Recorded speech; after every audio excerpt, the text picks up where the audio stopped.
পানীয় জল প্রকল্পে কাজের জন্য মাটি খুঁড়ে পাইপলাইন বসানোর কাজ চলাকালীন সময় গর্তে গ্যাসের অবস্থান পরিলক্ষিত হওয়ায় কাজ বন্ধ। চাঞ্চল্য পূর্বস্থলীর দক্ষিণবাটি গ্রামে। ঘটনাস্থলে পৌঁছায় দমকলের দুটি ইঞ্জিন। স্থানীয় সূত্রে জানা গেছে, জল প্রকল্পের জন্য বোরিং এর কাজ করছিলেন স্থানীয় কয়েকজন কর্মী।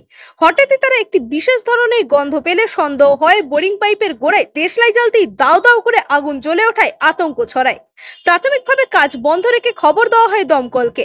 পরে দমকলের দুটি ইঞ্জিন এসে পরিস্থিতি খতিয়ে দেখে এলাকাটিকে ঘিরে রাখার পরামর্শ দেয়।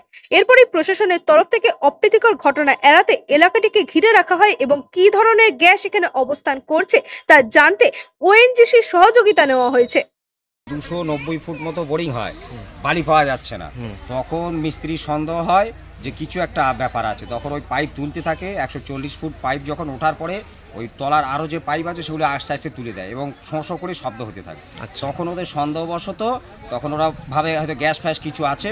তখন ওই লাইট জ্বালা ধপ করে ঝেলে একবারে 5-7 ফুট হাইটের আগুনের প্রবাহ সৃষ্টি হয়। এখন হচ্ছে বালি ফালি দিয়ে ওগুলো জাম করে রাখা আছে। সন্ধ্যে থেকে গত সন্ধ্যার থেকে এই ব্যবস্থায় পড়ে আছে।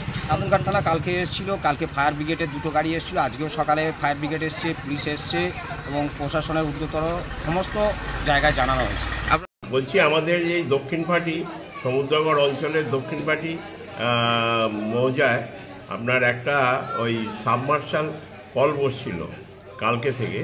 সেই কলের একটা যখন পাইপটা বসানোর টাইমে আপনার নিচে থেকে গ্যাস লিক করছিল।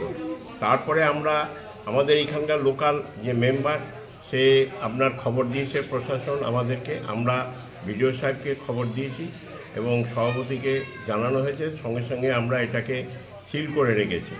যে তারপরে আমরা দেশলাই দিয়ে একবার দেখেছি যে ওটা আগুন জ্বলছে। তা সেই থেকে কালকে থেকে ফায়ার ব্রিগেড এসেছিলেন সঙ্গে সঙ্গে।